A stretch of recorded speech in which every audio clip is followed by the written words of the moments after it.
Here are 5 things to know about former President Donald Trump, who's running for the 2024 Republican presidential nomination. Before becoming president, Donald Trump was a celebrity known for his real estate businesses. Before Trump ran for president, he was a real estate magnate. He was known across the country as the host of The Apprentice, giving out business advice to would-be businessmen and women. There you are, Donald. Beautiful. And he had this national figure already. He was well known across America. And that certainly helped him when he ran for the presidency because name ID is half the battle. And he did present himself as someone who had no political experience, no experience in government whatsoever, and someone who would come from the outside and try to shake up the entire establishment of the Republican Party. This is Trump's third run for president, including his loss to Joe Biden in 2020. Trump jumped into the race to dismantle the Republican establishment and to reshape it into what he has now to this day. At the beginning, a lot of people were not expecting him whatsoever to have a chance to win the Republican nomination.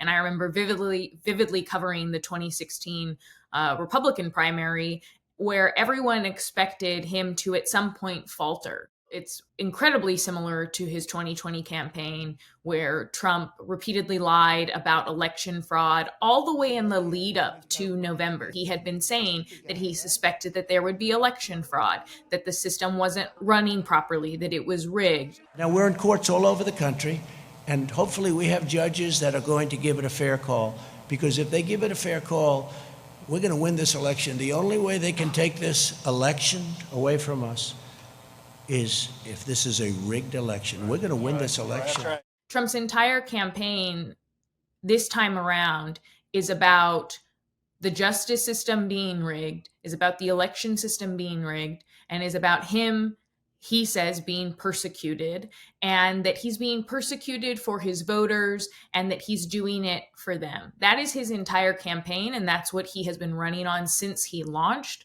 this third bid for the presidency. It is not about policy. You don't hear him talking about the economy. You rarely hear him talking about the culture war, which a number of other Republican candidates are running on. He is solely focused on the Justice Department, on the indictments against him, and on again saying that the election is being rigged. Trump has been impeached twice. In 2019 on charges of abuse of power and obstruction of Congress, and then again in 2021 on the charge of inciting an insurrection. Trump has been indicted 4 times so far this year, once in New York, the latest in Fulton County, Georgia, and 2 federal indictments.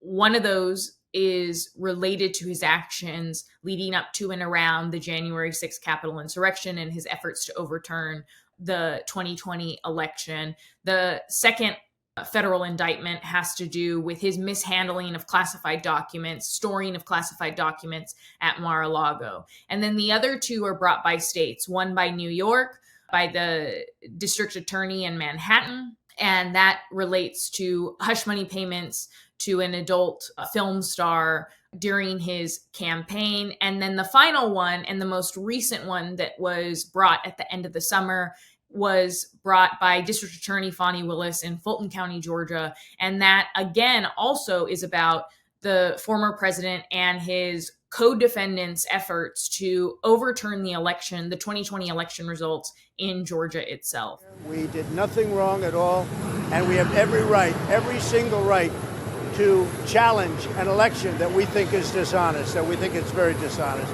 And we should know that there's no evidence whatsoever that the Justice Department is acting politically. And again, Trump is lying to his base about the Justice Department and the entire justice system. Trump says he's being targeted by his political opponents through these indictments, and that if he's elected, he will mobilize the Justice Department against his political enemies. Donald Trump has made his entire campaign about attacking the Justice Department and attacking any prosecutors who are bringing indictments and criminal cases against him. The Biden regime's weaponization of law enforcement against their political opponent is something straight out of the Stalinist Russian horror show.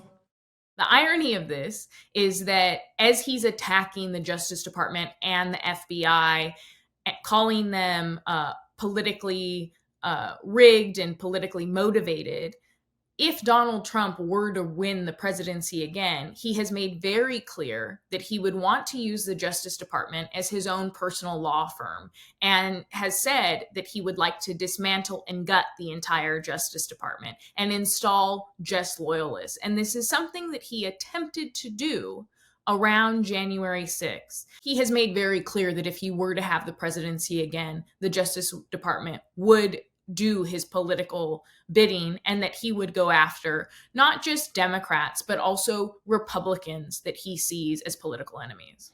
Trump has had an outsized effect on the politics and the politicians of the GOP primary race to 2024. The entire Republican primary is about Donald Trump. Chris Christie directly goes at the former president every chance he gets. So there's that type of candidate, someone who is talking about the former president, but directly attacking him.